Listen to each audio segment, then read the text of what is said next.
These tapes that you people are seeing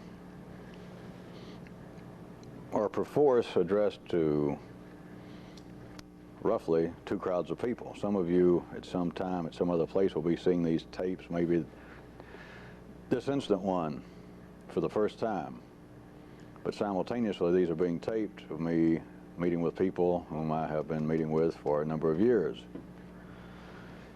Some of you that would just come into this in the last few months or even the last year or so since we began doing these videotapes will very likely find yourself at one place seeing as though you have begun to understand or been affected by what I've been talking about. And many people initially come up with a feeling like I have painted a pessimistic picture that seems to be captious enough that's beginning to affect you.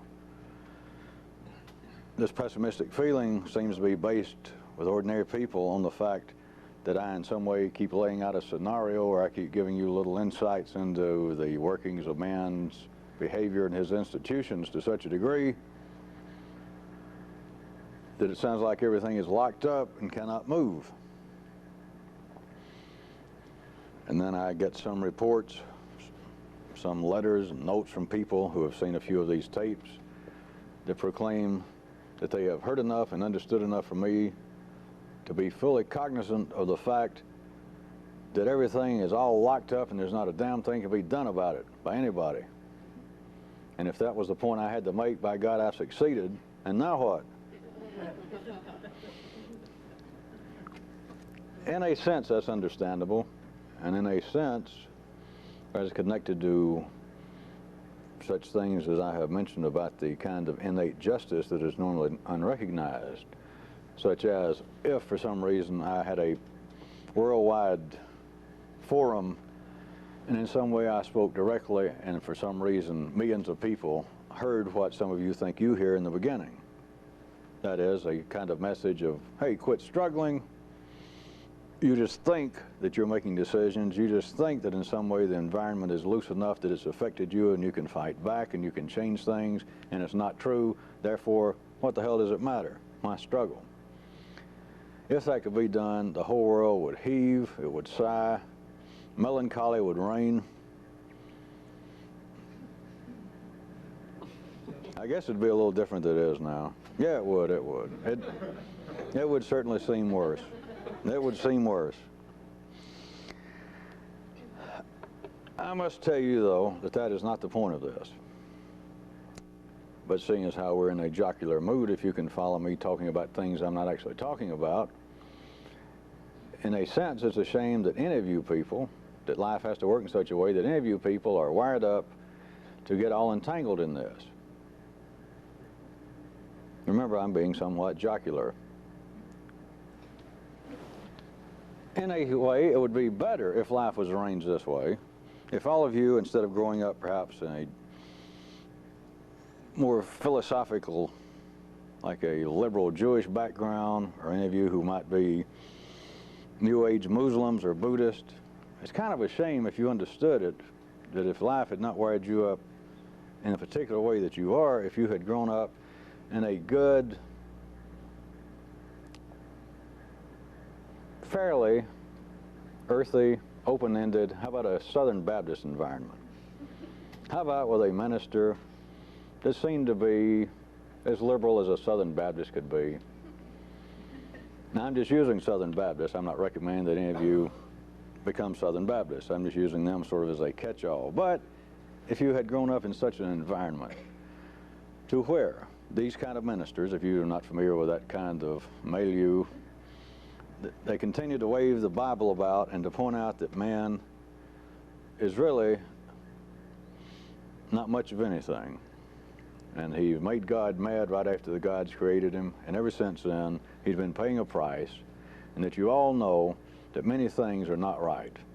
You know it's not right to drink and to smoke and to take dope, and you know it's not right to have just unbridled sexual relations, to be promiscuous. You know it's not right. Everybody knows it's not right. And if you were a Southern Baptist, you were wired up to be one, you'd go, yeah, I know. In fact, it gets almost everybody across the planet. But then they say, all right, it's okay. Nobody can really overcome all of this, including yours truly. But by God, let's sing and stomp our little feet and come down here and cry. We'll all cry with you. Wait till we die and it'll be okay. Remember, I'm being somewhat jocular, but in a sense, it's a shame that you people couldn't make that. It does not exist in the way in which I described it. Is why I say it was jocular. But I was just reminiscing, since I was somewhat melancholy tonight, thinking what a shame it is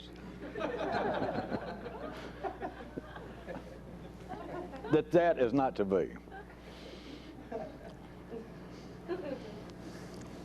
Since that is not to be, it seems somewhat of a shame that I don't go ahead and in some ways start pulling that off. Just forgive everyone for their sins. I could do it in a more scientific manner. I have already laid, although it wasn't the purpose, a kind of background showing you, if you were listening good, that there is a kind of quite physical basis for the feelings of sins, as they're called by all religions, not just Southern Baptists. All the vices of men life speaks about, oftentimes under the guise that the gods are talking. But all of these vices, there is some validity to it.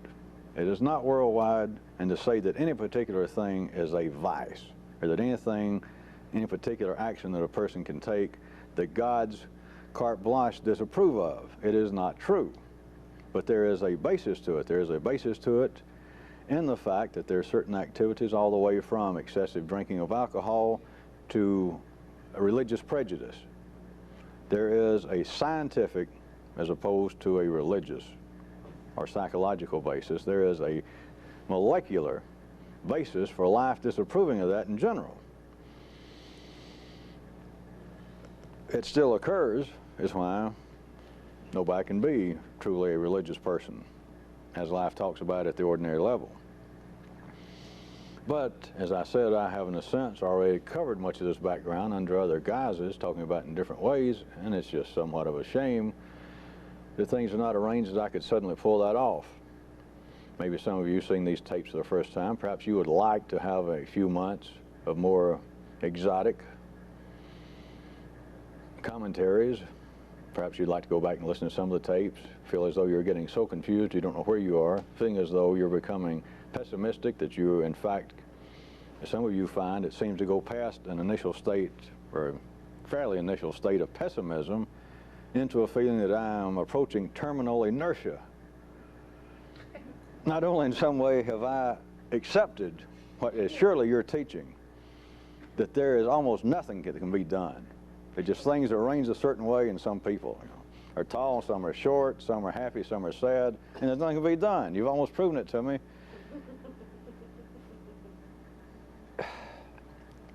But in the last few months, since I thought I understood that, it's almost reached the point now, it's not just pessimism.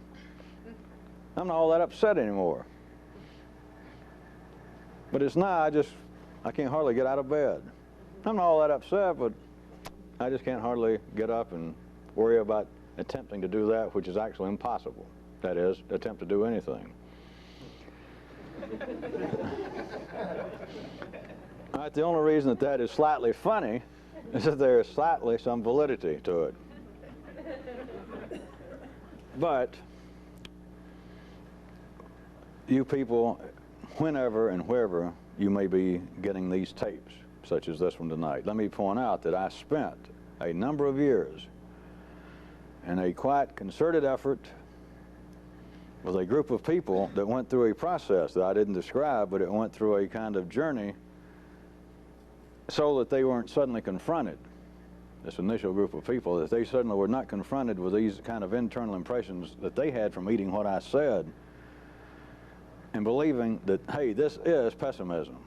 This is simply some form of, perhaps intellectual form, of a fatalistic teaching. It's not, but it is quite understandable, even with my caveats along the way, for someone to be exposed to this once or twice or a dozen times or 6 months, and to have the feeling that all I'm talking about are different ways in which you can look and see that there's nothing to be done. That's not quite it.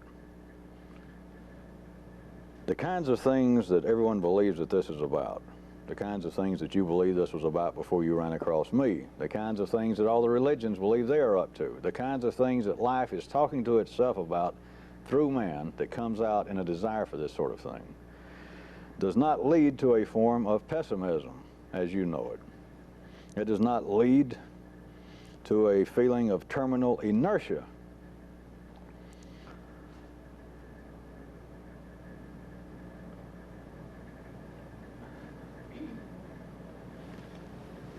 Life is a contact sport.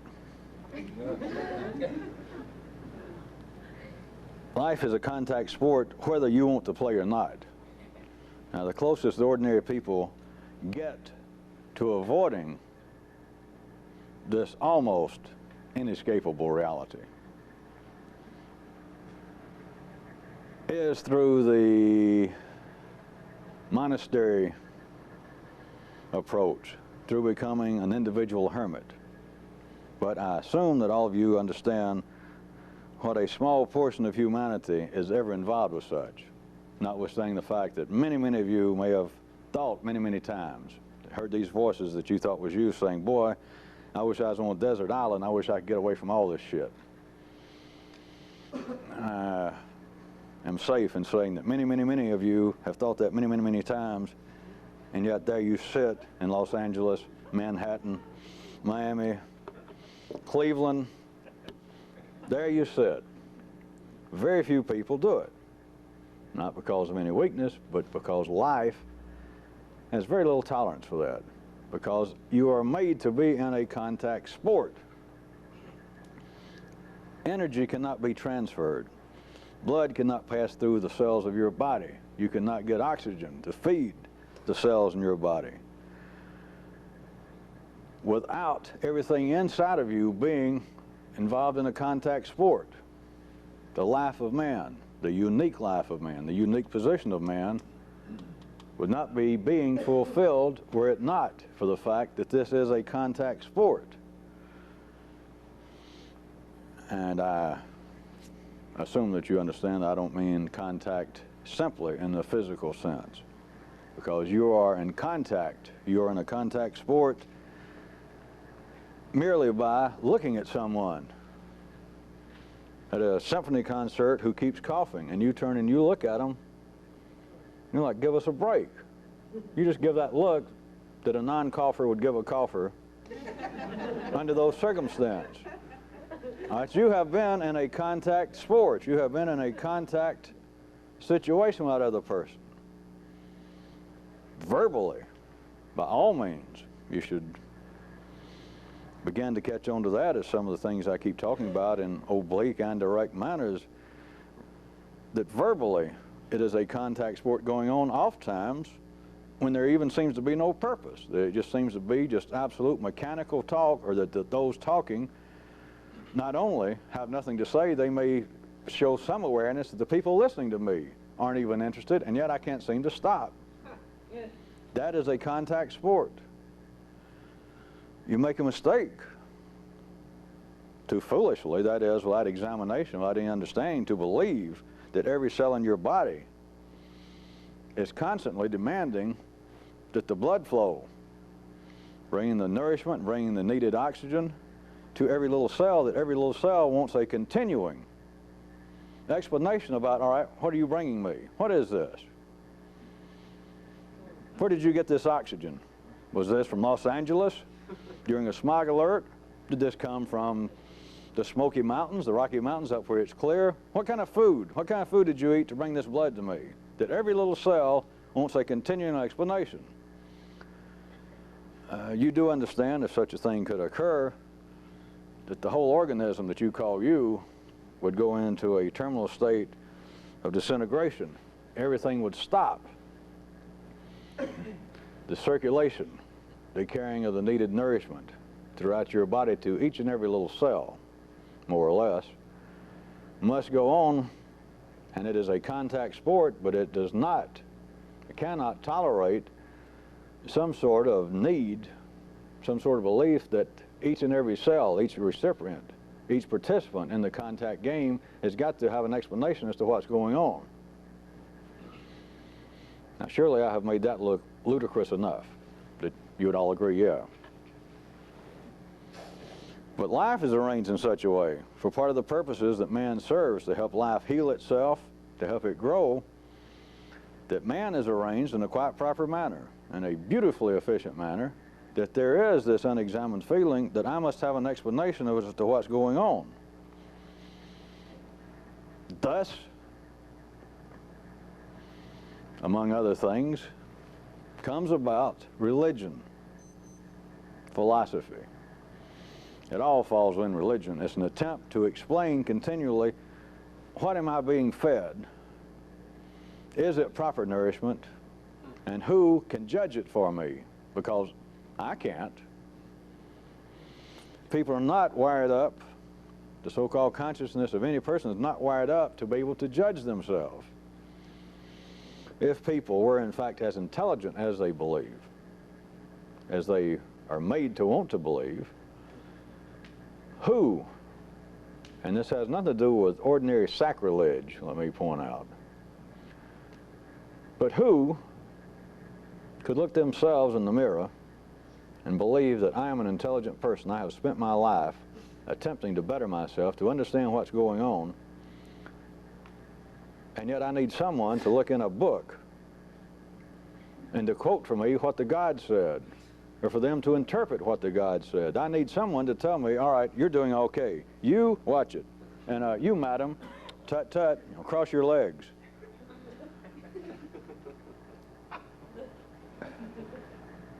This has nothing to do, for you newer people, with any sort of attack on religion, because religion is important as the vegetable section, is air. It's as important as the National Football League. It's as important as anything else.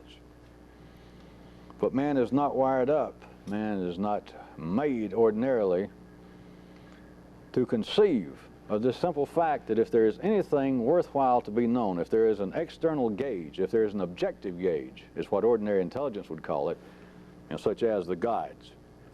But if there is an objective standard by which we should all be measured, why the hell can't I see it? Man is not concocted to ask such a question, and either more simplistic or more complex, according to where you're sitting right now. Neither can he even conceive of the fact that those to whom I look for guidance, the priests, the rabbis, they do not know either. And so they always have to grab a book. They have to grab, if not physically, a holy book of some kind. They have to grab, to wit, well, Saint so-and-so said such and such. Or, very good question, my boy. The great rabbi such and such, he had this to say. Nobody can notice the fact that, listen, I have been told, I've been led to believe, I accept the fact that you know it, and you don't know anything. And worse than that, you don't notice it. Nobody notices it. So if there is an objective standard, no one can find it, right? The standard is there. The standard I've talked about. I know that many people think that some of the things I've talked about must be as allegorical as some of you may believe some of the past religions were. The standard is that which is conducive to life's good health. You then have this problem, of course. That is not the kind of information that suddenly slaps a person down and throws them into a stage RX-17 of the great mystical spectrum, whatever that is, because no one is constructed in the beginning, ordinarily, to be able to judge what is in life's good health. Everyone thinks they can, even if they'd never heard my term. If they heard it, they'd say, oh, what you're talking about, and if they were Catholic, they'd say, what you're talking about is the rules of the Catholic Church. That's what you're talking about. Because if we live by those rules, we would all be making the gods happy and they would smile upon us. So that's what you're talking about. And they have gone again outside themselves looking for what appears to be an external / objective standard by which to judge what's going on. That is, that no one is wired up, no one is born being able to conceive of what is good for life's health. If pushed a little further, all of you, everyone on this planet would say, well, wait, I'm not even religious. but I know what you're talking about. And I know one thing, we shouldn't hate our brothers, we should help the downtrodden, we should abolish all wars, we should do away with all weapons, and like that. And by and large, everyone on this planet, except those that must fulfill straitjackets and other minor roles, everyone on this planet would agree. Even if you were in the principality of Prince C, those in principality of Prince D would agree to what you said. They'd be looking over the other end of the rifle barrel, but they would agree with what you said, that that's the sort of thing that surely is good for life. No one is wired up to understand, as harsh as it sounds verbally, that wars, weapons, murders, hunger, prejudice, hatred, all of that is necessary for life's continued growth and health. Verbally, that is just almost meaningless, if not offensive, to the way in which the mind, ordinary consciousness, is wired up.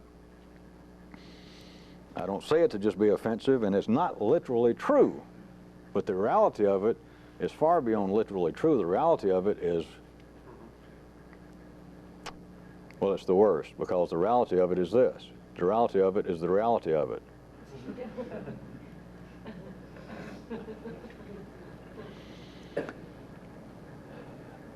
Part of the reason I brought up tonight, pointing out to you that life is a contact sport, whether you want it to be or not, is the kind of feelings that some people go through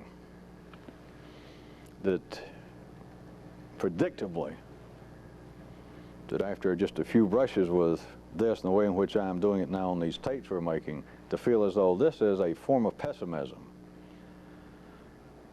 He may know a few jokes, and he's got one or two gestures, and sometimes the background's sort of intriguing, and sometimes he brings up things I never thought about, but this whole thing is leading me into a corner, and I feel pessimistic.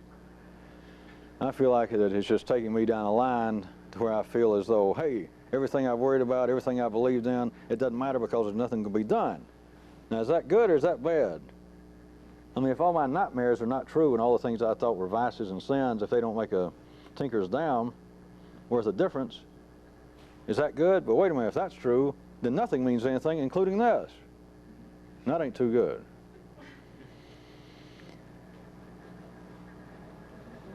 From that, it is easy to feel whether you're capable physically of being able to do it, but to feel as though you are in the early stages of terminal inertia. That, all right, in some way you're getting me convinced that very little can be done. But now what? All right, you have got to keep an awareness that life is a contact sport or life would die. Life is a contact sport through man, or man would not be serving any particular purpose, and he would die. We would be dinosaurs. We would be worse than that. We'd be things you never heard of. Dinosaurs. See, dinosaurs, any of you who are getting good, I'll talk to you as a little sidebar. Dinosaurs don't not exist as well as they could. Because everybody's heard of them. The only things that really, I mean up to my level, up to good people's level, people who understand something, the only things that don't exist at a proper level are things you never heard of. Now that's what don't really exist. Dinosaurs, I'll admit they don't exist better than federal income taxes or Edsels.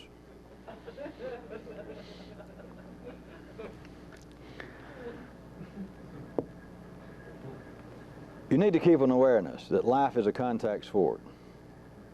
Everything that seems to be the bruises, everything that seems to be the frustrations of someone trying to just do something ordinarily, the frustrations that seems to be of wrestling with this for a while. But just take ordinary life, just a day-by-day existence, trying to keep up sexual, romantic relationships, trying to keep your eye on some sort of goal you had in life. If nothing else, just trying to hold down some boring job you have. Just the feeling that life is such a drag that perhaps even coming to these meetings or seeing these tapes seem to be the highlight of your life, and then you walk away and figure, if this is the highlight of my life, what's next? What time does the bus leave for Little Rock? That's a mystical idea that I don't have time to go into. It's sometimes referred to as which way is the trailway station.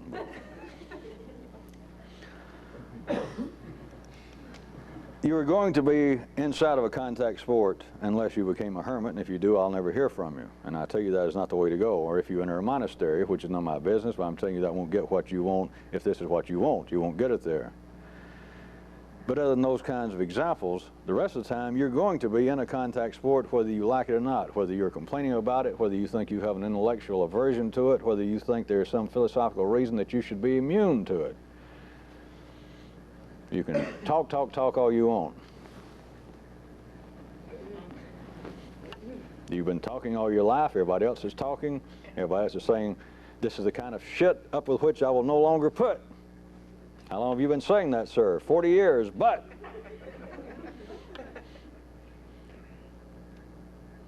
You need to have an awareness that in a very real sense, an inescapable sense, life, the life of man, the life of everything that you can see at this level. But the life of man is a contact sport no matter what you say.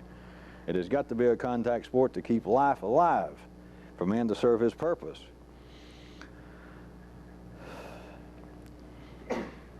At that level, it is a contact sport and it's mechanical for sure. But how else could it be? What else would be possible?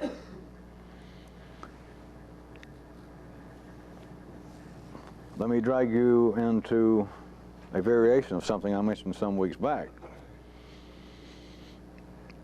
Everyone believes that they have major complaints with life, that things are not going right.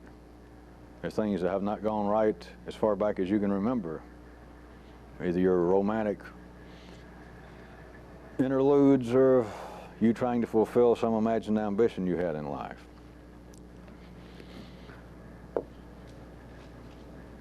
And you feel as though there are things you have learned in life. There are things you know. It may be a repetition of some piece of common wisdom, some proverb, something from your father's religion, something you heard an uncle say one night when he was drunk. But there are things that every organism called man is wired up to believe that they know. Could be as crude as, hey, life is a drag. Life is nothing but a series of disappointments. Or, all the way from that to, this life is an illusion and it will be better after we die. Or life as I'm living it now is not all that hot, but if I do become rich and famous, if Robin Leach learns my name, it'll be different.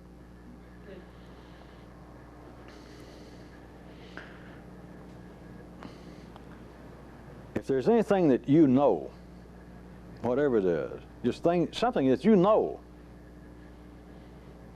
I'm talking about now the kind of common knowledge, not something that seems to be theoretical and far away, but the kind of everyday knowledge that every human on this planet has.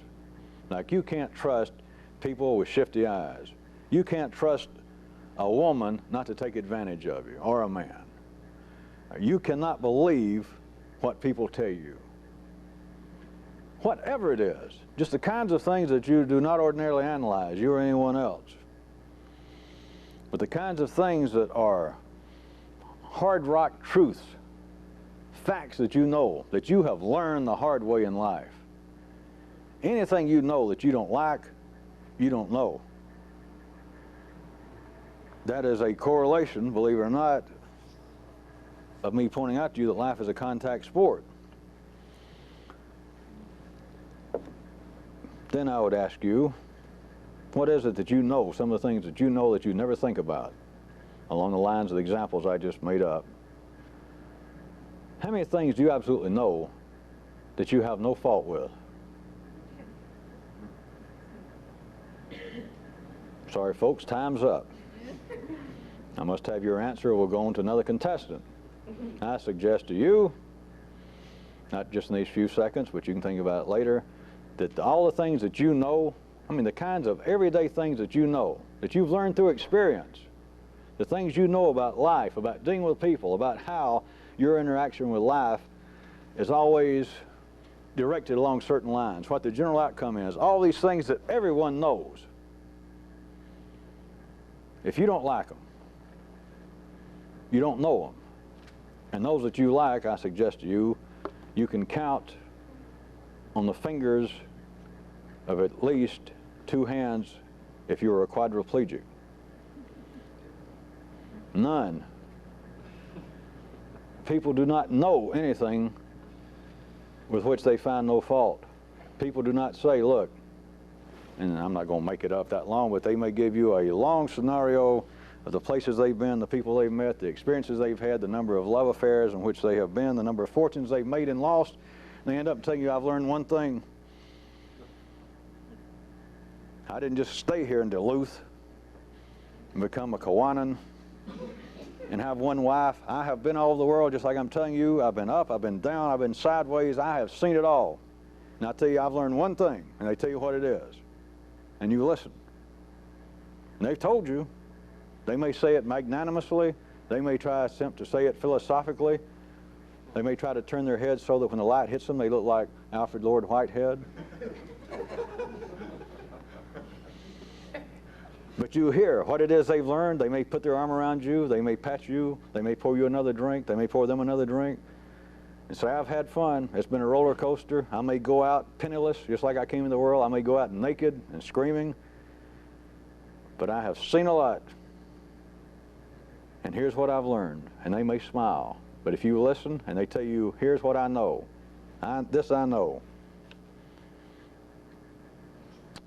They do not find it comforting. They are not satisfied with it. And whatever you know, if you don't like it, then you don't know it. I'll give it to you another way. Any experience that you recall negatively, you were not in full contact with when it happened. You were in contact with it as much as was necessary mechanically, but anything that you can recall, any experience in your life that in any way is disturbing, that there's any negative aspect to it, the experience was out of phase. You were not in full contact. You were in contact the way you should have been.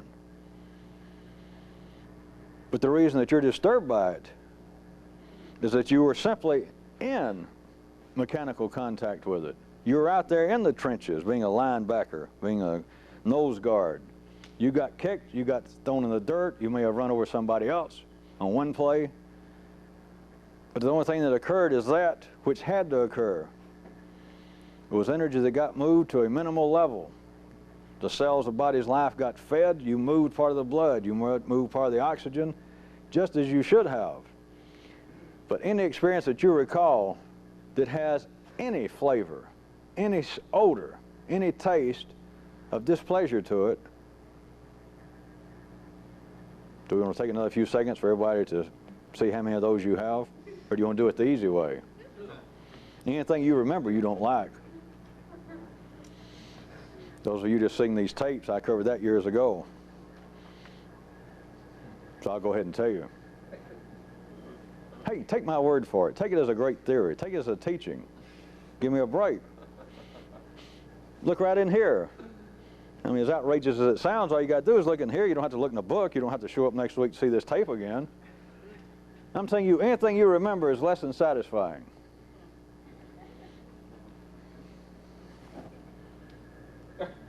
Are you trying?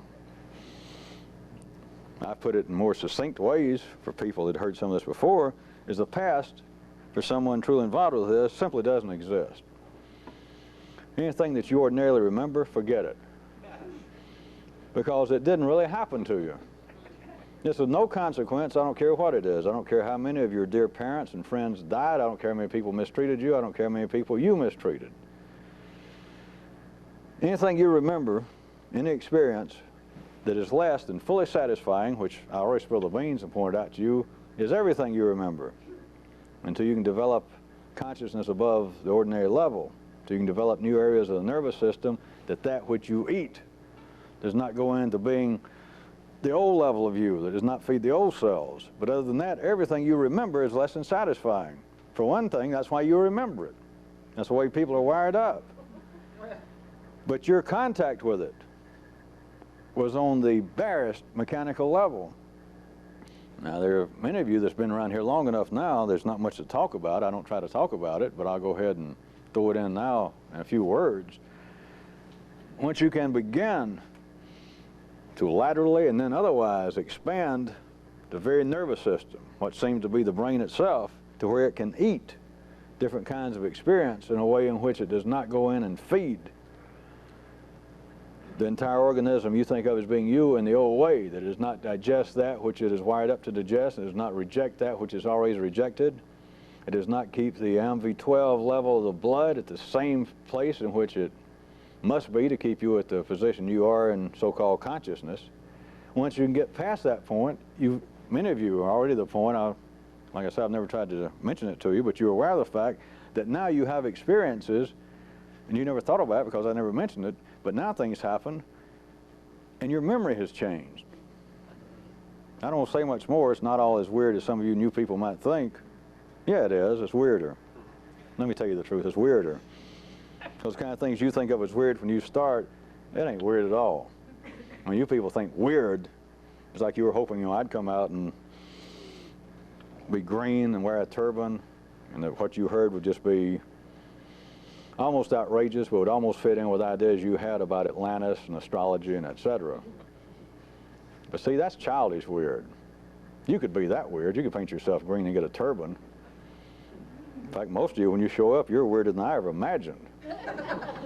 And you came here hoping I was weird. This is the kind of weird that's really weird. Because this is the kind of weird at first you think, wait, this ain't weird enough.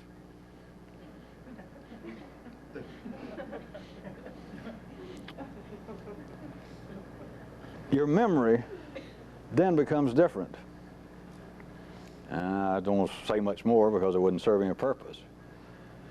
But once you get past the point, you realize that everything up to a certain point that you may or may not be able to pinpoint that happened to you, like the first times you began to have sensations of the nervous system getting fed above the level at which you are now. Or in other words, you newer people you think of as being at least a low-level mystical state, an expansion of consciousness.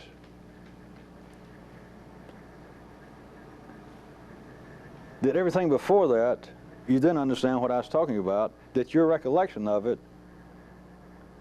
is just useless. That's just one term. Your recollection of it is almost non-existent. Your recollection of it is morbific. It is deadly. It's ordinary. But your recollection of what happened, from the most intimate things to your recollection of worldwide events, has what amounts to no significance to you now. None. That everything, all the debts that you imagine are owed to you and all the debts that you imagine, that you have always believed that you have incurred, are gone. Because they never existed. You were not in full contact. It was like you were in wrestling matches with your parents, with past lovers, with strangers. And the feeling is sometimes I get thrown, sometimes I seem to throw other people, sometimes somebody gives me a low blow, sometimes the match seems to be a draw. Once you can get past the ordinary level of where line level consciousness is with everybody, you realize I was not in a wrestling match. It was all fixed. To call it a contact sport, you can say it's a contact sport, but it's no different than professional wrestling on television. There is no real exertion. There is no conscious, willful activity going on. It's a sham. It's a show. They're certainly in contact, but it's like a fixed boxing match, a fixed basketball game. There is a sense in which all of man's affairs, literally, that all of his affairs are catered. But nobody realizes it. But man has this ability, that everything that happens has been catered. But humanity is wired up in such a way that as soon as you think about it, or somebody mentions it, you suddenly remember, I ordered all this. Yes, I ordered this.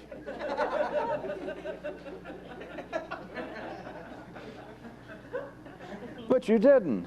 And some of you begin to get sensations of it, but don't be upset yet. Don't be upset. It's just all a catered affair, everything. But just notice, you never think about what happens until there is some apparent reason that somebody asks you, or you suddenly turn around and you say, what? More chopped liver? Or you say, what? No asparagus hearts? Until something seems to have a specific effect on you, you don't notice it. Nobody questions it. Every morning you get up, and it's like the whole day has been catered for you and everybody else. But as soon as something happens, which happens constantly, seems to be some little flaw at the banquet table. The band's not playing the right music. They sent over an accordion player, or somebody asks you, what in the world are you doing over here at the booze table again, or why are you still eating chopped liver? Something happens, and then so-called human consciousness is constructed in such a way that suddenly, you understand when I'm winking and saying, quotation marks, suddenly everybody remembers, oh, I ordered this. Oh, yeah, yeah. And once you've covered that, then you can say, well, yeah, I ordered all this, but I didn't order an accordion player. I simply said a good band. Well, sure, I said I wanted some appetizers, but I didn't. I told them, as a matter of fact, I said no chopped liver. And so somebody misunderstood me, and they said, oh, lots of chopped liver. But it's this miraculous ability that suddenly everybody, remember, we're not laughing at anybody else. It's you. When you're working at line level consciousness, that every time somebody points out something to you, every time something seems to irritate your organism enough that the little molecules look around us, and they're looking for a standard, they're looking for some answer as what's going on, then you suddenly remember, like everybody does, oh yes, well I ordered this banquet.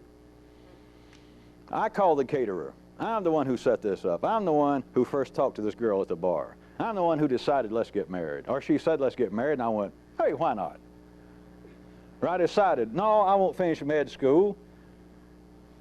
I've always liked dirt. I'll become a bricklayer.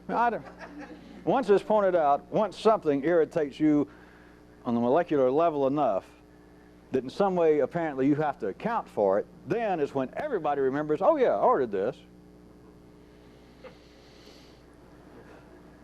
Until those continuing, daily, almost momentarily occurrences that these happen with an ordinarily sophisticated Western man, it's just going on constantly because of the close contact we all have with one another. But other than those times, you should be able to get some glimpse just in the crack that my little somewhat humorous description is quite fair to say that all of man's affairs are catered, but no one notices it. You just accept it until those continuing instances that apparently you have to account for something going on of which you don't approve or which someone else doesn't approve, and they ask you about it. That's when you remember. Oh, yeah. But it's always after the fact that you suddenly remember, well, I ordered all this. If that were not true, what are you left with?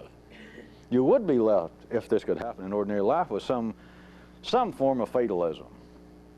Well, wait, you mean just everything's already pre-planned, there's nothing to be done about it. Give me a break. It's not that simple. But it is a fair description that until man exercises, is made to exercise this continuing ability to suddenly remember, to explain, and to remember that, yes, I ordered this. It didn't come out exactly as I ordered it.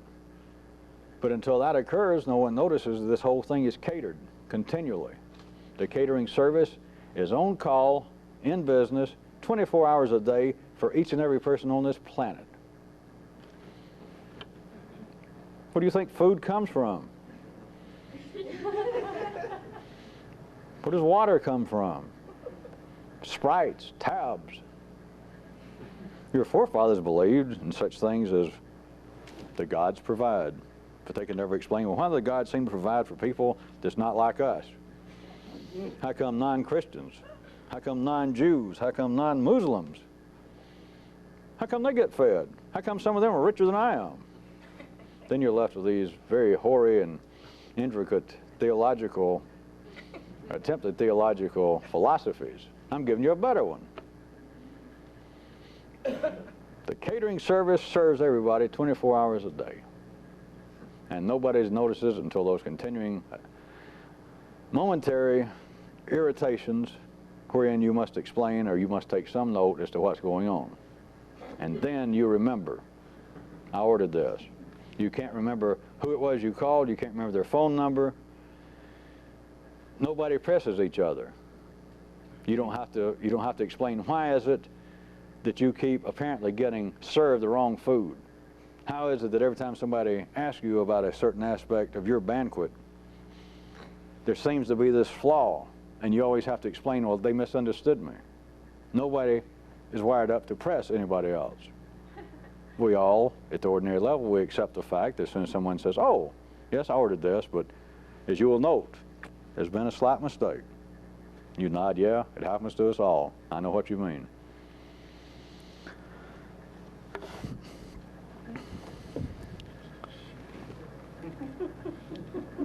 I want to try a little something that I've mentioned to you about time. The first few instances in which I referred to the kind of time zones. Some of you heard something, and some of you apparently are about to swallow and perhaps choke on confusion. But I'm going to go back to it a little bit. The first time I mentioned it, if you remember, was I was pointing out, such as, if you imagine a globe, of how humanity apparently came up with the ideas that would help him find his way on this planet. That is, by dividing it up around the equator to cut this sphere into two hemispheres, or demispheres, or semispheres. And then to draw out these lines known as latitude to where he could find his way up and down, north and south. And then they decided, since it supposedly happened in Greenwich, England, to set up the lines of longitude. And it started off in one place, and then every, whatever it is, 15 degrees, they'd move it an hour so as they could keep track and devise from looking at the stars, the way it's happened originally, so the story goes, for navigation on the waters, that they could find out where they were latitudinally, I guess it would be, and then longitudinally to find out what time is it right now on board our ship compared to what time it is at 0 line of longitude in Greenwich, England. And you put those two together and you can look down on a map and say, here's where we are. Of interest that I was using it for, that is quite real, even though I'm taking an ordinary affair and turning it into an allegorical something. It is quite real, and everyone is living in the midst of it, is right now worry or concern yourself with the lines of longitude, wherein apparently this whole planet is lined up in time zones. And if we were standing here at 9 o'clock in Atlanta, Georgia, and I'm talking, then it is 8 o'clock in St. Louis. That if I was on a telephone hookup right now, they'd be hearing me simultaneously that I'm talking, but as far as they're concerned, it's 8 o'clock, and in Denver, it'd be 7 o'clock, and in Los Angeles, it'd be 6 o'clock.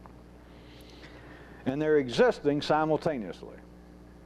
And the first time I mentioned this, I pointed out to you that everyone has a sensation, wherever they are. Now, we're going from my little short course in whatever that would be, geography, into the real world. That is, the world that only I know because I'm making it up.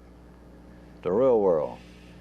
That everyone on this planet, based upon what seems to be the level of consciousness, you could describe it in other ways, what seems to be the position of their culture, what seems to be the level of their intelligence and sophistication, that wherever they are,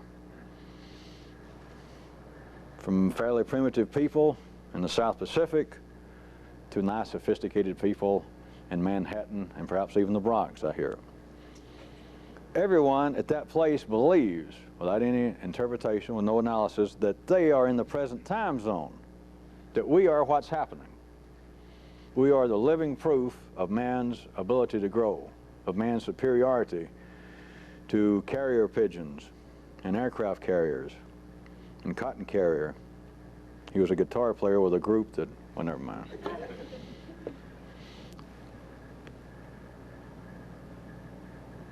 This would be a time zone that is yet to exist.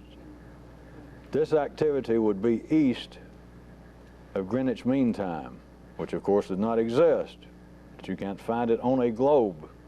But that is what this would be. And it truly exists in a different time.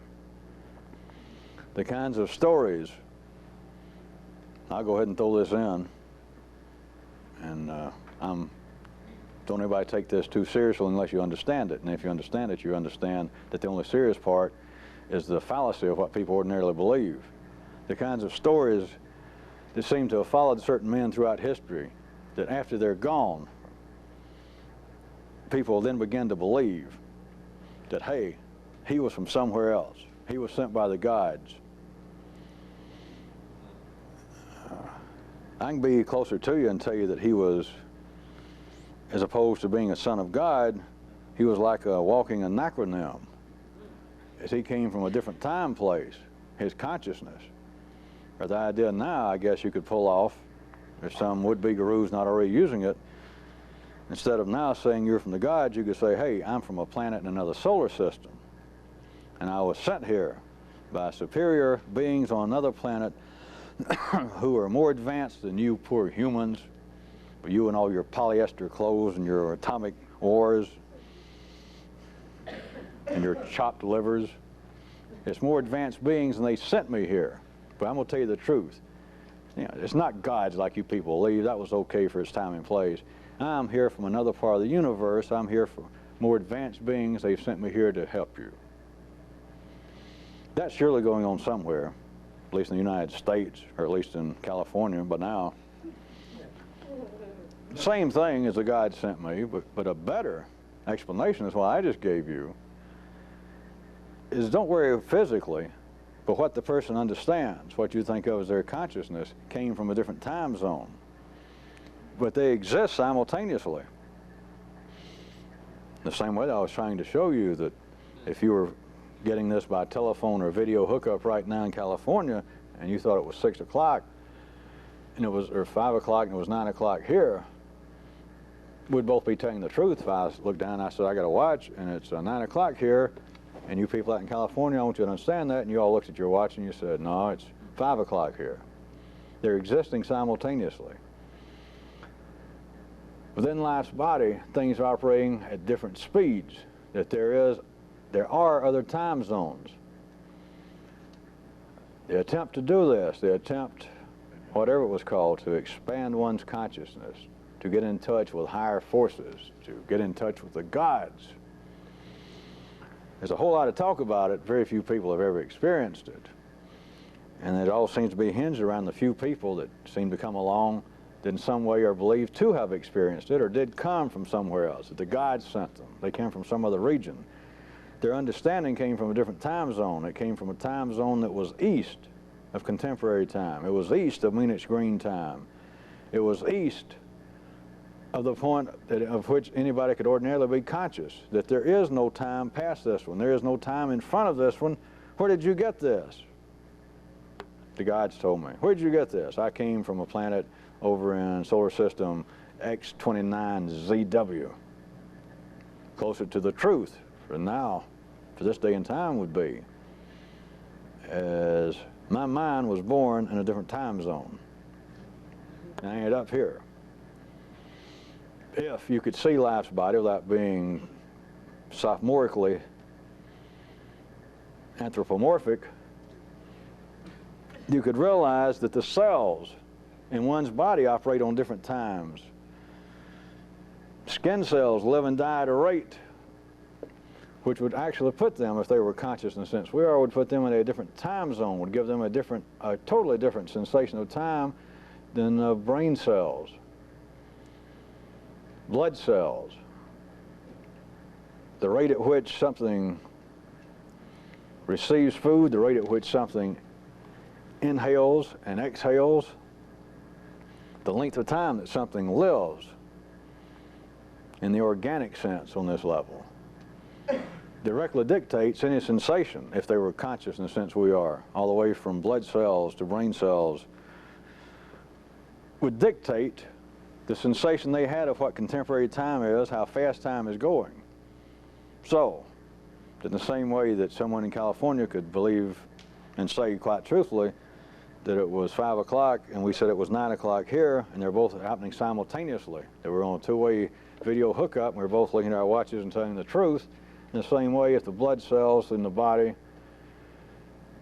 were communicating with the brain cells, they would have the same kind of situation. They would have a different sensation of where they came from. They would have a different sensation of how long they have to live, how long their peers have been living. Not only is this thing in a time zone that would be east of Greenwich Mean, that would be east of contemporaneous time, no matter who you were or where you were if you're ordinary, also, beyond that, in the ordinary world, although everyone believes that they are in contemporary time, they are not. To go back to the globe situation, there are people that are wired up in such a way. Try and follow. I'm just going back to the globe. This is simple. Don't make anything strange out of it. Go back to a sphere.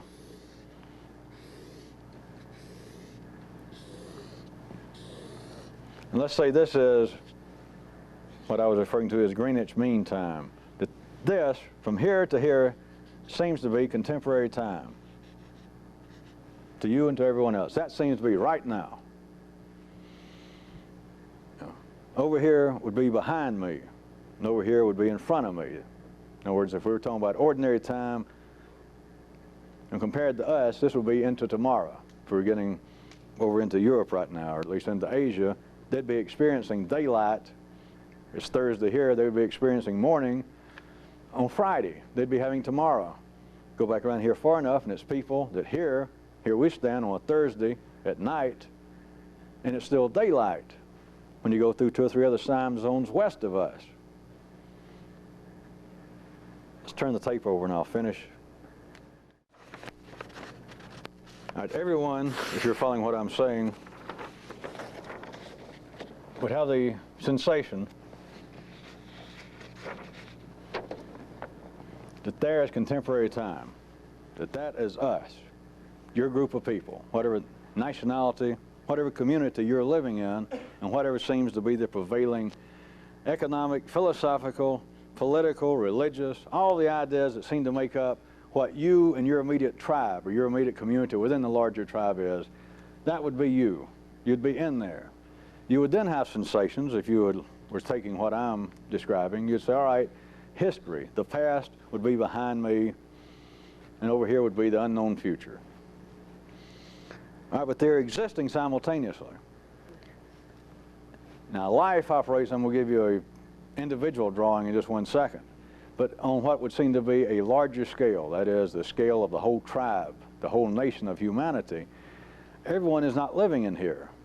I'll point out the easy ones for you. Right to the west of what seems to be contemporary time, to, let's say that somebody, let's say even you, are archetypical of kind of the middle of the road, just archetypical of your community at this time. Your feeling over here would be where right-wingers would live, conservatives, reactionaries. Your feeling is, without knowing it, that they are living 1 time zone behind us. And it would be a fair description. They're living in the past. Even political and sociological commentators refer to what to them seems to be reactionaries. They even say these people are still living in the past. These people are fighting wars that are over. These people are attempting to struggle with spiritual demons that the rest of us have abandoned. But then if we moved here and said, all right, those that were called by you reactionaries, and you say they're back here 1 time zone behind us, they look upon themselves as being the contemporary time zone, and then they look at what they would call liberals. Just one example. Do-gooders, progressives. Liberal seems to be now the most distasteful word that they like to spit. You know, liberal. To them, they are going in a time zone that has no bearing to what's going on. They're almost trying to fuck up time. That things have gone in an orderly process. They brought us up to this point to where I and my contemporaries, the people whom I trust, those that agree with me philosophically, religiously, and etc., things are doing quite nicely, thank you. And these people are trying to drag us into a time zone that may wreck everything. They're trying to fix things that are not broken. This is going on. Of course, not quite as simple as this. I, of course, hate to tell you. But there are whole groups of people. There are whole groups of people that you can begin to identify, that you can hear about. They're in your own nervous system. But there are groups of people. They're living in time zones that are behind the contemporary one. It all becomes what ordinary consciousness nowadays likes to refer to as relative, which is true.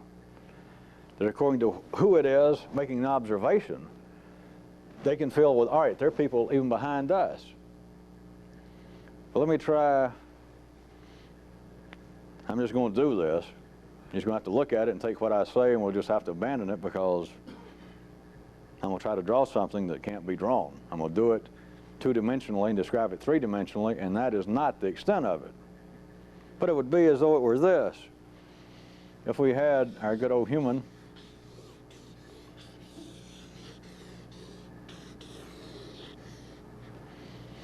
and what if there were plates, like the plates on the earth that are shifting, letting new earth come up, be born through volcanoes and through these fissures, but they're plates moving.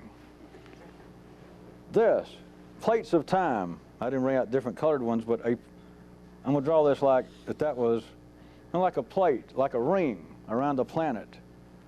And then there was another plate. And there was even another plate. Do you follow me?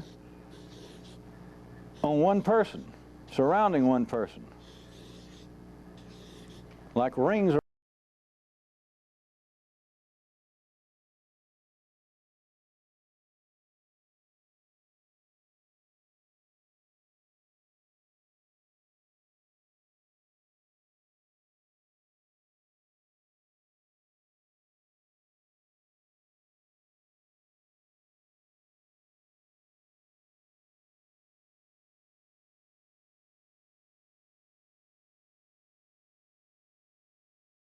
Plates of time. I didn't bring out different colored ones, but I'm going to draw this like that was like a plate, like a ring around a planet.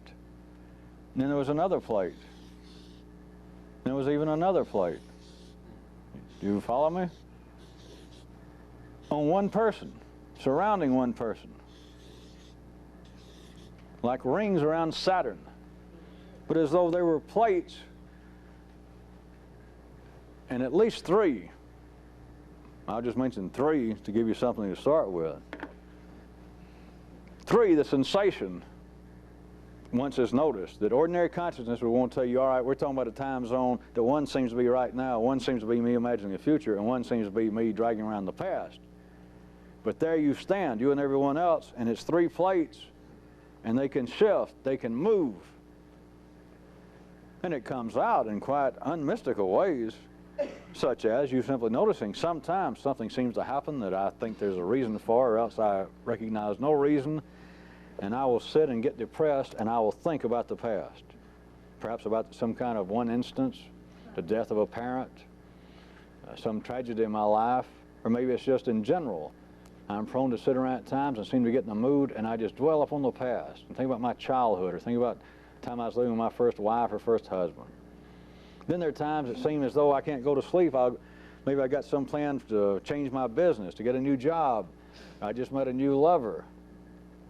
And there have been times I've gone to bed at night, and when I've been up for 20 hours, and I'll lay there, and I'll be damned if I didn't stay awake until daylight, just dreaming about what I was going to do the next day. Just, you know, everybody knows that feeling. It's like my mind had secretly taken 200 grams of Benzedrine without me knowing it. And I had this plan about what I was going to do tomorrow, about this big deal coming up tomorrow. Or I just finished the book I've been working on, and I'm going to get it to a publisher tomorrow. I'm going to put it in the mail. And it's like all night I laid there, and as far as I can tell, I didn't sleep one wink. I tossed and turned, and it was just dreams of how it will be as soon as he gets the book. I'm going to send it special delivery, and somebody's going to get it. And at first they'll say, we're not going to look at it. And then somebody will say, well, let me take a look at it. We're not doing anything. And fortuitously, they're going to look and just read one or two pages and go, oh, my God. It's gone with the wind, redone. we've made our fortune. Here's tomorrow's new famous writer. And then they'll call me. They'll send me money. And you lay there all night. And apparently, what seems to be you is living in another time zone. That is the future, daydreaming. You're walking around. That's sure to get to be a messy picture. But you're walking around as though you were your own planet, and there are at least three that you can readily come to grips with. You just can't remember it all the time. But it's like three plates of time, and they're all stacked on each other, and they move at different speeds. At times you're aware of one as opposed to the others. At times they seem to hit particular parts of the body, which are getting pretty weird, and I won't go into it. But these plates are as though you're a walking around planet, and they're continuing to move and to mesh, and they seem to let out energies. They seem to suppress certain other energies, but they are operating simultaneously. Or, looked at another way, you are operating simultaneously in three different time zones. If I took this picture another way, I could lay the figure sideways and say you're stretched over at least three time zones. For some reason, I like this one better until I drew it.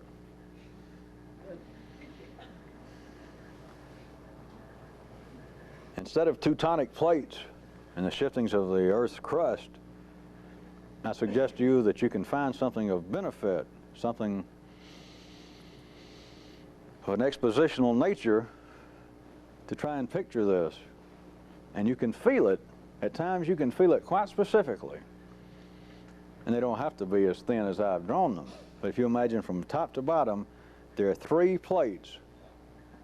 They're just in me, of three different sensations, or three realities of time, and I carry them with me. I carry these three time zones, these three plates of time that simultaneously exist.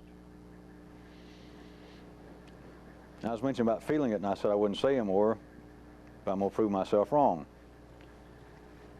You can feel. I didn't draw just those plates arbitrarily. I could have done it a little more specifically, but you can feel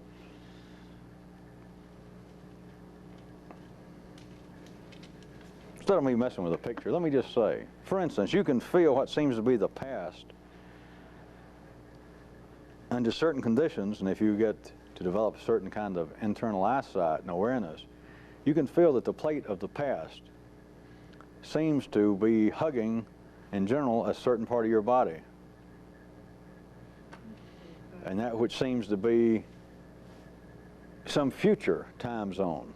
One of the other of the three plates I'm saying is fairly, or it's possible for you to identify it, to feel it. It seems to hover around another part of the body. And the third one seems to rest in the parts that are left. That's enough of a hint.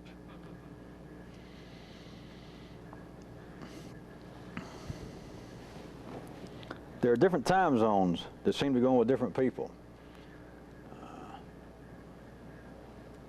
Part of what seems to be the inexplicable nature of the injustice that ordinary consciousness believes it perceives, of why there seems to be backward peoples, why there seems to be people that are always being subject to bouts of famine, why there seems to be places that are consistently, for hundreds, if not thousands of years, but at least hundreds will cover it, of political instability to the point that the people live in constant fear. There's just one madman after another taking over. They can't ever seem to make any technological progress, at least in the last several hundred years. There seems to be an imbalance in the world. And life does not like it, so it says, because it makes many people, let's assume most of you people, that would make you want to speak out or at least nod your agreement when something is said about the injustice of the world, that here we stand and we're all well fed and we have cars and this and that and we have a fair political system that we can all get justice more or less. And look over here at these other parts of the world. These other time zones is what you're talking about. And although life continues and has always talked about injustice, that is, has made men talk about it, notice that what is perceived as being injustice at ordinary level continues to go on. It shifts. Rome is hot. Rome's the hot ticket. Roman Empire is on everybody's lips. Everybody that's hip says, hey, Roman Empire is where we belong. All you got to do is turn your head and wait a couple of thousand years. Nobody remembers it. Rome's still there, but it takes 2 years to get a postcard sent from Rome to Napoli. Now everybody says, hey, New York, New York, L.A., L.A. What seems to be a kind of imbalance, what seems to be a kind of injustice to the world, is not recognized for what it is. It's different time zones. It is the planet Earth operating with 3 plates of time going on. The people who live, groups of people that seem to live in a place that is imbalanced, they're living in a time zone that, surely some of you can get some glimpse of this. They're living in a time zone that is not the primary contemporaneous time zone to the planet as a whole. But they've got to be there. It is as though it is a pendulum. At least you feel through your ordinary voices that, boy, is that unjust? If it would do any good, and if I could do it, I'd just tell you, all right, you stick around for about anywhere from 1,000 to 1,500 years at the most. Either stick around or come back, and you won't have to feel unjust, because you'll be living in a spot that you'll be one of them. Somebody else will be the hot ticket. You'll be in a time zone that is behind the times.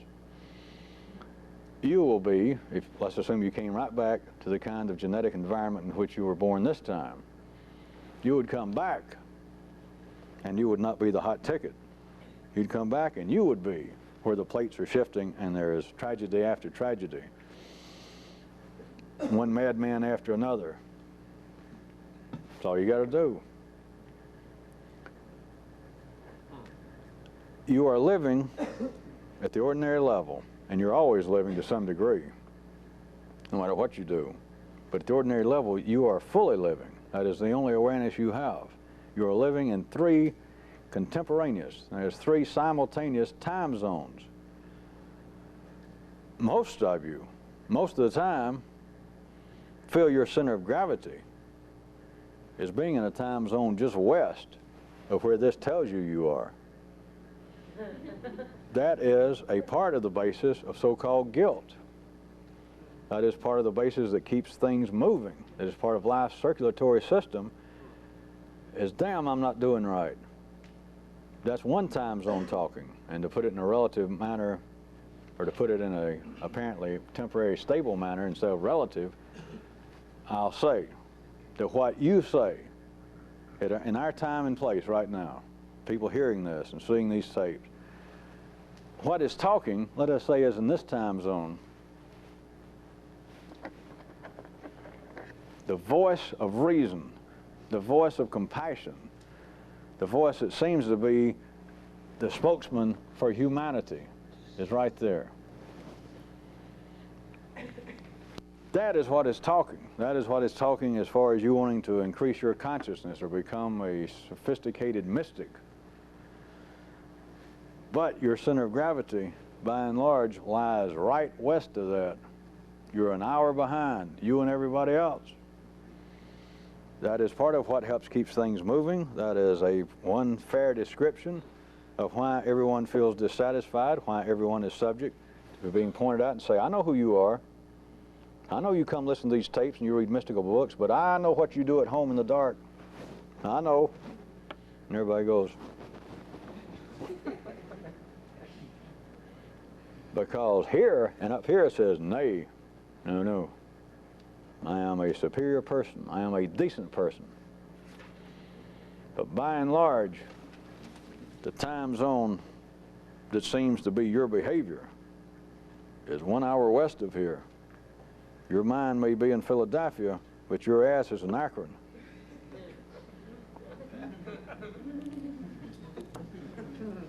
Now let me hint to you, it's not to give you the blues, remember, as I start out tonight. This can be changed. What you're attempting to do, what I know how to do, where I came from, what I'm doing here, what I'm talking about, is taking things from another time zone and trying, to some degree, to make them sound as though they almost make sense and could be true right now.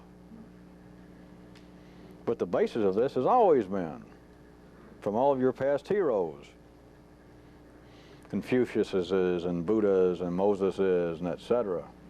What they were talking about was from a time zone that was 1 hour ahead of where they were. Of course, 1 hour can be a long time because much of what they all talked about is still mostly talk up here, and everybody's ass. They may be talking as though they're in Rome or Jerusalem or in New Delhi, but their ass, their behavior is always 1 hour west of where they're talking. It's a beautiful arrangement. Everybody can be accused of ... and everybody feels guilty.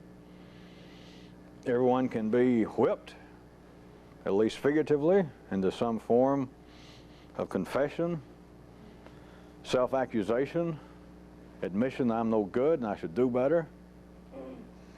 But in one time zone, apparently everybody knows how to do better, because everyone will say, whipped in some manner, everyone will say, well, wait a minute, you know, don't bother to accuse me, because I know the things I should change.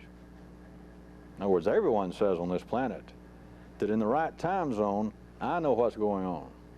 Some way I know. My behavior is an hour behind. The understanding, not of what I'm talking about, because none of you will ever understand that. If you do, you understand it was meaningless, because then you understand something yourself. But what I'm talking about, the understanding of it, is to where you understand, if this is where we are all standing right now, that is line level consciousness. And everything back here, you can understand. Because everything from here on down, back that way, going to the west, is what? Is the same thing as line level consciousness. When I draw you the nervous system, a man's brain, that here is line level consciousness. That is the same thing as that longitude of time. That all this back there is the same as everything from here on down. What else is new? There is no way out except for this. What if you can get conscious in a time zone that doesn't seem to exist? I keep saying that. It exists, or I wouldn't know it. It exists, or you'd never heard all the mystical stories. You would have never had something that seemed to affect your own little brain molecules about Sufis and sheiks and dervishes and mystical rabbis and everything.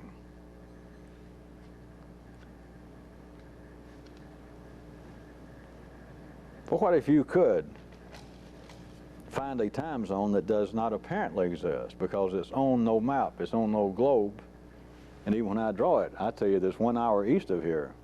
But on an ordinary globe, 1 hour east of here, of course, you got to look at is that's the tail end up to tomorrow. We're not getting anywhere. That's why I have to say that it seems to be mystical, because you can't identify it. But you can understand everything that's taken place up until now, and you can understand what's going to happen tomorrow.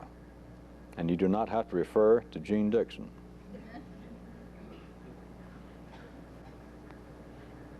Then I suggest to you that your feelings of pessimism and your feelings of terminal inertia are not as bad as you at first suspected.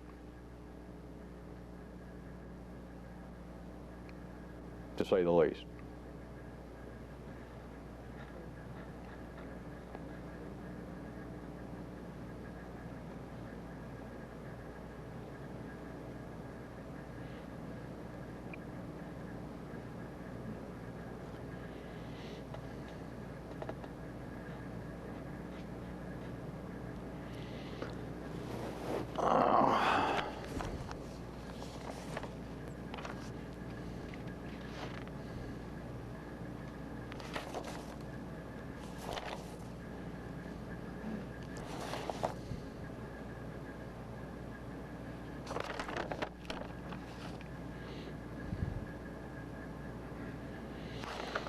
I got a couple things that people here gave me tonight. I'm going to read part. Those of you just seeing these tapes, I make no editorial comment at times about these. I'm not saying in some way, hey, this is true.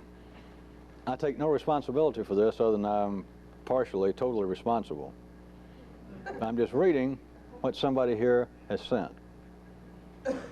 And my only comment is that I read it out of all that was sent. It was interesting to note one night while reading how I was attempting, I'm paraphrasing this as usual, I was attempting to file and digest the new information in what I was reading around things that you had already said. What I was reading was of a somewhat of a scientific nature, but I noticed I was attempting to try and fit it in to what I think this thing's about and things that you had said. And then it struck me that I was getting nothing out of it. I was not remembering anything, and I seemed to be more engaged in just trying to pigeonhole it than to actually get anything from the material.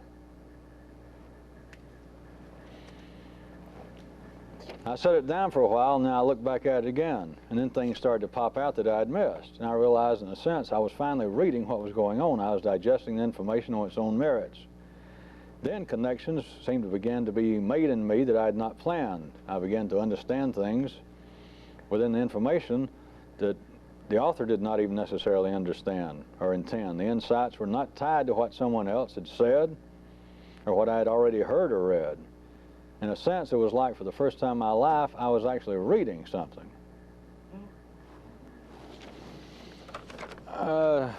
One reason I read that, not only that somebody here had the kind of experience and the wherewithal to note it, is let me also point out that that is not limited to an experience of reading. Don't leave it just at reading. You all right with the tapes? We still got a copy. Here's one. I may have to make a comment on this. Is it ever really possible to do part of anything without one way or another attempting to do it all? Or, this is the part, or put another way, in attempting to do this, in being involved with this is what the person means, is there any such thing as simply, quote, doing good enough? Does everybody understand what the person was asking? That if you were indeed attempting to do whatever this strange thing is it ever acceptable for you to do something and just do it good enough?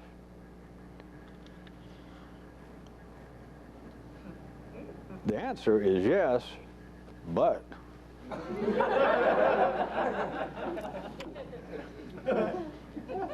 Well, that's better than a Baptist minister would give you, because it'd say, well, wait a minute, it says here in Jeremiah 2:14, the answer is yes, damn it, like it or lump it. At least we're a little more coy, if not sophisticated. It's yes, but. The yes, but being that you have got to learn to understand what attention any particular situation deserves. I would bet that many of you would have thought that I'd immediately said no. And I could have. I could say that anytime you've got a question to yourself, that have I done enough? Am I just attempting to get by just doing enough? Then just enough is never good enough. I could have said that. But all I'd be saying then is the same thing, that if you do not understand what attention any particular situation deserves, to where you have to ask, to where you have any question about have I done enough, the answer is no, you didn't. But the answer is also you don't understand how much is enough. Because if you understood what's enough, you do it enough, and that's the end of it. Because we are not ordinarily wired up to have such understanding. That is part of the open-ended nature of man's nervous system, is the continual feeling that I did not do enough. It's very few times, look into your own nervous system, that is your own history, look back in your own time zones. There's very little in your life, if anything, you've ever done, that if I, or yourself, if you could have stripped yourself of that ordinary partnership, if you were confronted with a question of whatever it was, did I do enough in this situation, it'd always be a feeling of, well, damn it, I did all right, but I can see now that there are things I could have cleaned it up a little bit, I could have tightened up my approach, I could have done a little bit more, there's no doubt about it. If you have an understanding of what everything deserves, or any situation deserves, then enough is good enough, or good enough is good enough. But note that nobody is wired up for that feeling. Because people would be, to use ordinary terminology, people would be easily placated. People would not be disturbed. People would not be here. People would not be in church. People would not be worrying about whether the IRS is going to audit them. People would have damn little to worry about. You'd get through one thing, you'd do it right, and then you'd think, all right, what's next? But one thing might take you a long time, and you might get real tired and decide, I don't want to do anything else. It took me so long to do that right, I think I'll retire from life. I think I will lay down.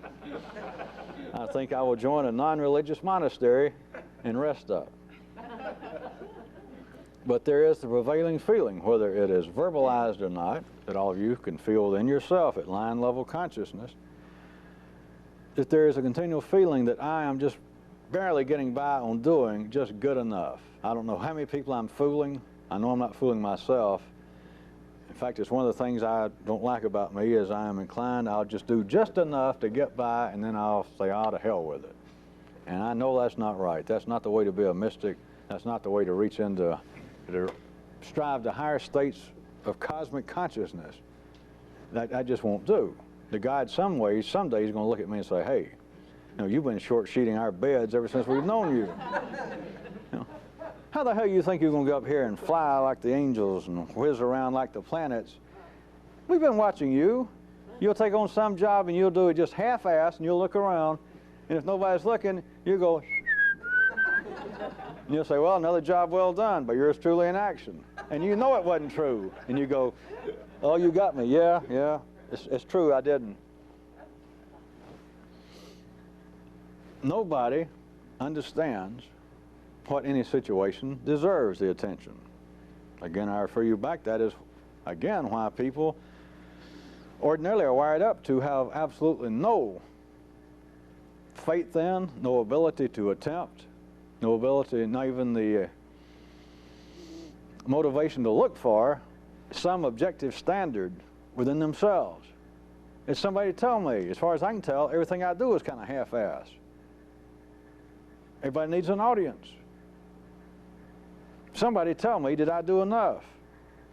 And then if somebody says, hey, that ain't bad. Come on, let's go have a beer and let's take off for the day, you did enough.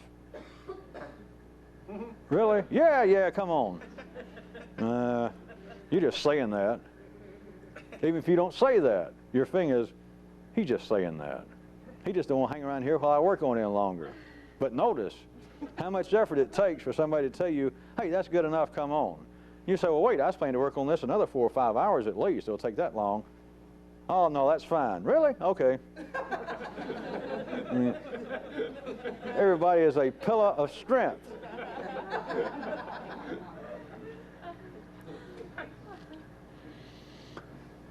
But back to more of the reality I was going to try and hint at.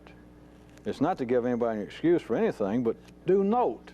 The question is splendid the way it's put, because it cuts everybody if you listen. Is that everyone believes that in general you don't do enough. If we talk about your job, if we talk about nowadays as is popular, working at your relationship, cutting the yard. I got there and cut the grass. But when your neighbors, when your friends, your lover, somebody go out and they look down at the edge where you could have taken at least a pair of scissors or your hands and pull out a few weeds right along the edge. You cut the yard in general, more or less. But somebody looks like that, and as soon as they even get close, you know what they're going to do. And your thing is, well, I know I didn't do it all, damn it. That I did just enough, and then I knew it. Somebody come by and look and go, you're primed for it. Life is arranged in such a way that everyone feels as though I am doing just enough to get by. It's a miracle I hadn't been caught by now. I mean, it's a miracle that the gods or some kind of forces hadn't finally come out of the woodwork or the heavens and go, look, we've produced some shoddy people down here. We've had some non-union workers that have just done some terrible work, but God damn it, you're about the worst. You're it, spat. And just take you out of here. We got enough flim-flam people attempting to put on siding, fix up yards, but you're giving a whole new definition to shoddy. Everybody has that feeling, and I ask you again, why? What can be going on? It's not psychological, it's not the curses of the gods.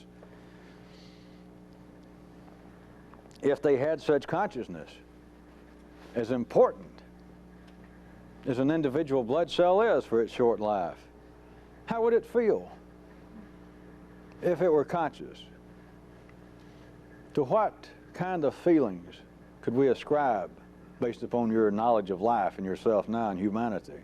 Would they feel as though they were complete? If you got into what seems to be man's crowning glory, from some viewpoints, the brain. You could isolate one brain cell. How would it feel if it could express some feeling, some consciousness akin to what you seem to experience? Well, their feeling would be like, hey, I am a cog as far as I can tell, as far as I can see. We got some other cells up here that are built little telescopes, and goddamn, they're brain cells as far as you can see. They're brain cells that are sparking and putting out more fire than I have ever experienced. They report of seeing flames actually jumping between some of these connections. And hell, I'm lucky if maybe once a year I feel kind of a little jolt. I don't know where I am. I'm just a cog in some kind of gigantic wheel. That sure does sound foreign, doesn't it? I mean, you can't in any way relate to that, can you? No. Would a brain cell feel complete? Would any cell feel complete? Would any cell feel as though, look, I'm doing a full day's work? You may think I'm stretching this, but hell, you've thought all kinds of weird things. I don't care what you think.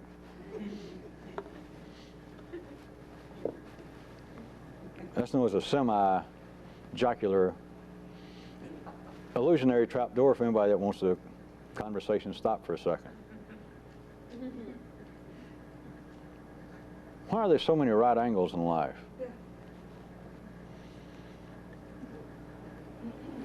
At the level at which everything is produced in life's body, in its time zone, everything feels incomplete. Not just from cells in you, if what are known as planets were, are conscious in some way, similar to man, even if they were superior to man, even if I told you for a fact that there were creatures in other time zones, that is, creatures on other planets, as you like to say it, that in some way were in advanced time zones, that is, as science fiction writers say, are in some way superior. Do you believe? Yes, you do. Do you believe that given enough time, given enough advancement in some other society, some other civilization, that we'd find creatures, which all science fiction writers seem to do, quite self-assured, serene, holy men. Perhaps their hair is green, just enough so that you thought they was weird. But they're always serene, they're satisfied. For some reason, in all the movies that I've ever seen, they speak in biblical cadence, and they sound like that they grew up and they were contemporaries in some way of Abraham, and yet they got spaceships. But if you think that there were advanced creatures and that they would be fulfilled and satisfied, you're playing with a child's deck. You're ordinary. They would not be. How about, since most of you came from the Judaic Christian background, how about the good old story in Genesis? I can't quote it, but the whole story about the way good and evil, C and D forces came about. There was God's right-hand man, an angel, a superior creature, just one step below God. Lucifer. Just one step below God, just as close to being perfect as you can be. And what happened to him? Some bitch was dissatisfied, started causing trouble.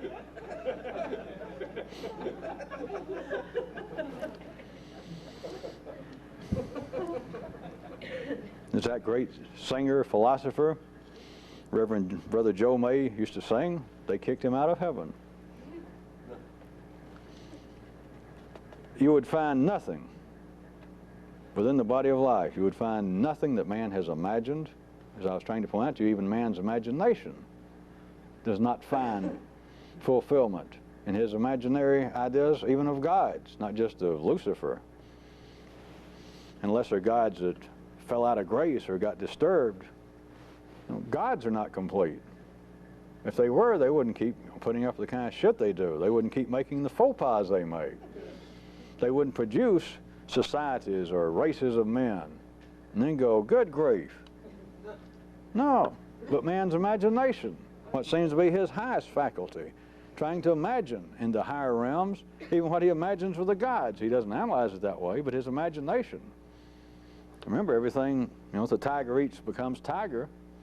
The only thing a tiger can think is tiger thoughts.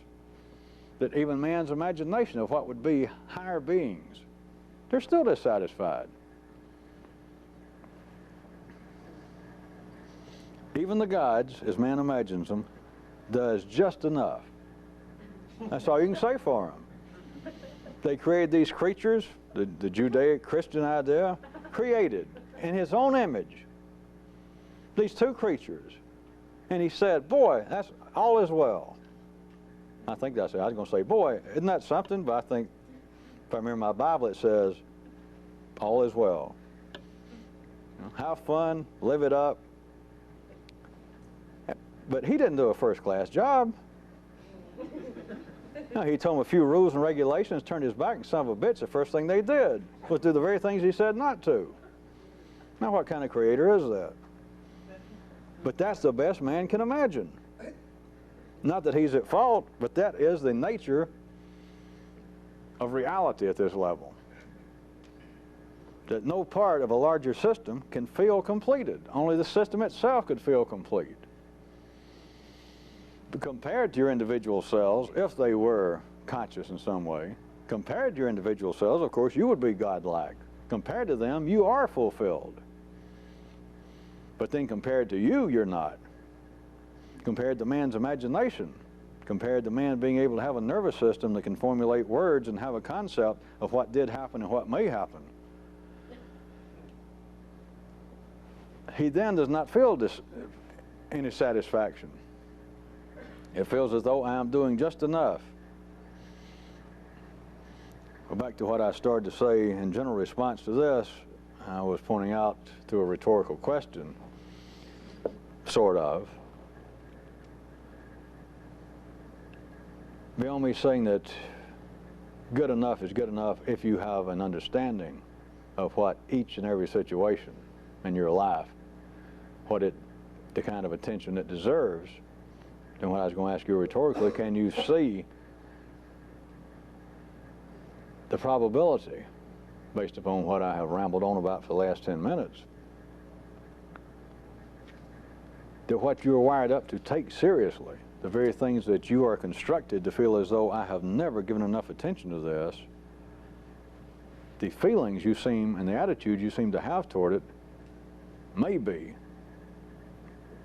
as useless, as meaningless, and as mechanical as your blood cells, if they were conscious in some way, wondering what's going on up here, wondering why it is that they never get to where the action is, or how come they have to keep doing the same things over and over and over and over and over until they die.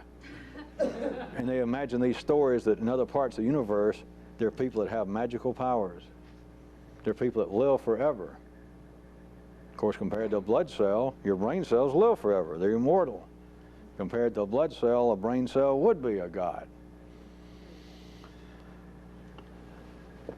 My suggestion, I guess I'll wrap it up without being all that oblique, is just because you have felt guilty all your life, you and everyone else, those that you respected, your family, your peers, your religion, just because sounds came out from your family, impressions from light waves came from books you read that were claimed to be holy books, that says you don't give enough attention, you or anyone else, to such and such areas, and these light waves get in here and they affect the molecules in your own brain, and it responds and it feels like yes, or the words come in from someone who points a verbally accusing finger at you, the sound waves get in here, there's molecular reaction, and you feel as though you're right, I don't do enough. What if that is meaningless? What if you can understand that very little of what goes on in life has ever demanded any real attention? You just feel like it does, and once you see it doesn't, then it's something else as to, well, all right, That's all it deserves, and what I've been doing has just been fine, but why I've always suffered, me and everyone else. Then you're into wondering, or you should be, not what's the God's doing to us, but as you should then begin to wonder, where am I in life's body that I feel so dissatisfied when I am fulfilling my function admirably? Once I see it, what I have been doing, the kind of attention I've been giving to this and to that, it's been just right. It's been exactly what I should be doing. But it was not only the attention, the concern, / reaction, / even behavior / everything I've been doing is just what I should be doing. But I was not only involved with all of that, I was also involved in always believing I didn't give it enough attention. So now that I've been able to divide the two, I see that what the attention I have been giving it has been just right. Always has been. Then you see the attention everybody else gives everything they do is just right. But they got not only the attention that everything seems to deserve, then everybody's got this additional piece of baggage. The attention I gave it is insufficient. But once you can separate the two and see that the latter, for a few people, no longer exists, not simply because in some way you're superior to it, but you see that that was, compared to the way things are, once I see it, this simply ceased to exist. I no longer feel any concern over it. The attention I'm made to give to it is the attention it should be given. After that, I can't remember it. I don't know what I did. It's meaningless. It's slave labor. I'm not going to worry over it. I don't get paid for it. I was drafted to do it. I'm made to do it. I'm not saying there's no way out of some or many things, but to some degree you're always involved with slave labor. But the contact sport is going to go on, and you say, all right, I am forced to do this. Hell, ignore it. I can do it with my eyes closed. I can do it in my sleep. That is a brilliant discovery. All my fucking life I've been doing it in my sleep, and I thought, wait, something's wrong with this. I'm not giving it enough attention. I was giving it just the right amount of attention. But part of the scenario, part of the contact sport is, I gave it the attention that I was made to give it, and then I worried over it. It wasn't enough. But the question then should become of a sort is, where am I in life's body? What kind of cells in my own body would feel the greatest amount of dissatisfaction? It would feel as though I am doing always less than I should be doing. What I'm doing is just minimal. I'm not giving enough direct, willful attention to my duties. On some kind of scale, where would that feeling be the most predominant in my body if my little cells had their own consciousness? And where would I feel, comparatively speaking, less of it? Then ask yourself this death-defying question: where might I be right now in life's body that I feel as though I am not giving enough attention to almost everything? You have always been giving the correct amount of attention to whatever you were doing, including the suffering over it. The attention you've been giving to everything. Your family, your mother, your wife, your husband, worrying about political situations, the injustice of the world. The attention you have given to everything was just the right amount.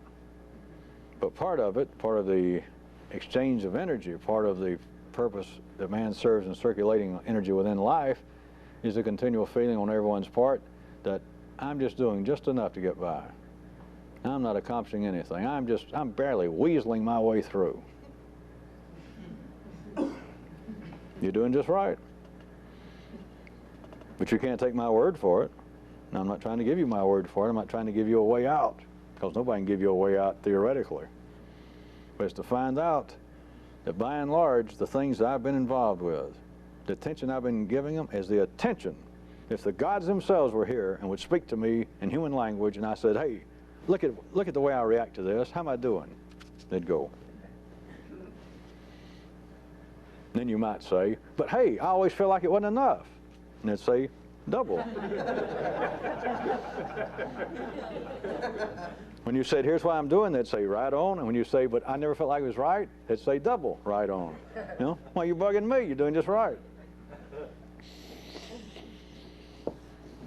I guess then some of you might wonder, well, if all that be true, somebody will ask me this someday, well, if all that be true and I understood that, then where would I give my attention after that? You know, where would I start giving my real attention? And to that I tell you, boy, you sure are full of questions.